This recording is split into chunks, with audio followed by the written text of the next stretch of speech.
Hello students, in this class of overhead cost control, I will be discussing absorption of overheads. Now what is absorption of overheads?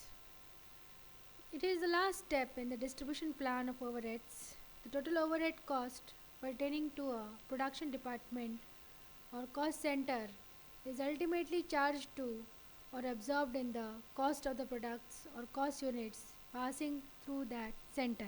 This is known as absorption. Where the procedure of apportionment is completed, procedure of absorption starts. Apportionment is the process of distributing an item of overhead cost and charging it to the cost centers on an equitable basis, while absorption refers to charging of the overheads of a particular production department to various products manufactured or jobs completed or orders executed in that department. The objective of cost apportionment is the process of charging expenses in an equitable proportion to the various cost centers or departments, whereas the purpose in overhead absorption is to distribute the total overheads of each production department in a given period to the production of that period. Thus, dividing the overhead charge against each product by the number of units produced, the overhead cost per unit of each product can be arrived at. There are certain methods of absorption of factory overheads. The rate which is used to charge overhead costs to the products or jobs is known as absorption rate. The methods are percentage on direct material method, percentage on direct wages method, percentage on prime cost method, direct labor hour rate method, machine hour rate method, combination of machine hour rate and direct labor hour rate method, and rate per unit produced method. Now what is percentage on direct material method? Under this method, the total factory overhead of each department are distributed in proportion to the direct materials used for each job or product during that period. The rate is computed by dividing the total factory overhead by the total cost of direct materials relating to all the products in the department. For example, total value of material consumed by the department is rupees 20,000 and factory overheads are 2,000. Then the rate of factory overhead on direct material will be 2,000 upon 20,000 into 100, that is 10%. Thus, if the direct material cost of the job or cost unit is rupees 1000, the overhead is to be absorbed by it will be the rupees 100, that is 10% of 1000 is rupees 100. The main advantage of this method is it is simple and easy to understand and apply. It produces fairly accurate results where material prices do not fluctuate widely and where output is uniform. That is, one type of article is produced using the same raw material. The main disadvantage is it is quite illogical and inaccurate because overheads are in no way related to the cost of materials consumed. Material prices are subject to considerable fluctuations quite often, which are not accompanied by similar changes in overhead. This method totally ignores the time factor so that two jobs using the same raw material would absorb the same amount of overhead even though one may occupy a machine for much longer period than the other. It is not proper where part of the materials passes through all processes and part through only some processes. The second method is percentage on direct wages method. This method is the most widely used method or applying overheads to jobs or products. The overhead rate under this method is computed by dividing the overhead expenses by the direct labor cost. For example, factory overheads are 2000 and direct labor cost is 10,000. For overhead rate on this method, the formula is direct labor upon factory overheads into 100.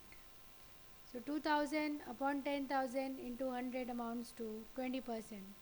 Thus, a job for which direct wages are rupees 500 will absorb factory overhead of rupees 100, that is 20% of rupees 500. This method is easy to understand and simple and applies to all the data required is easily available without keeping any extra record. It gives constant result as labor rates are normally more stable than material prices.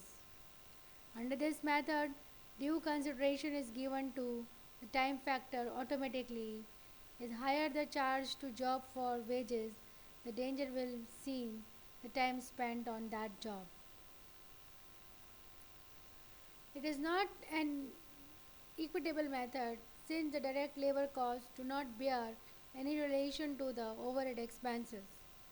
No distinction is made between work done by skilled and unskilled workers, as the overheads related to wages will be higher in the case of efficient worker, though he had used the production facility and equipments for the same time as the less efficient worker. Under this method, no distinction is made between production of hand workers and that of machine workers. Machines give rise to certain overheads like depreciation, power, etc., which should be changed only to the work done on machine. Then the third method is percentage on prime cost method. This method is only a combination of two methods that we discussed above. That is, prime cost is taken as the basis for absorption of factory overheads. Overheads rate in this method is calculated by dividing the factory overheads by prime cost.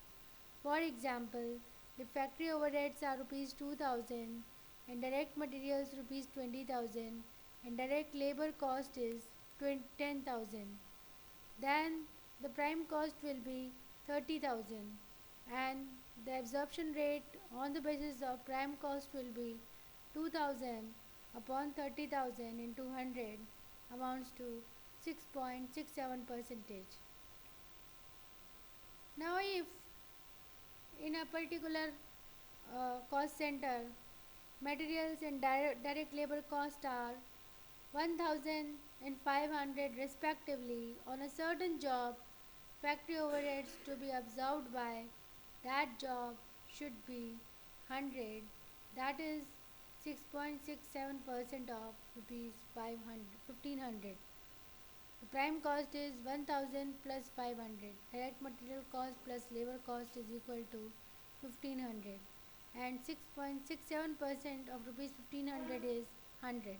So for that particular job the factory overheads are rupees 100 because they are charged on the basis of percentage of prime cost. The advantage and disadvantage of this method are more or less that same that we discussed earlier for material cost and labor cost method as we discussed above. However, this method is used only in rare cases.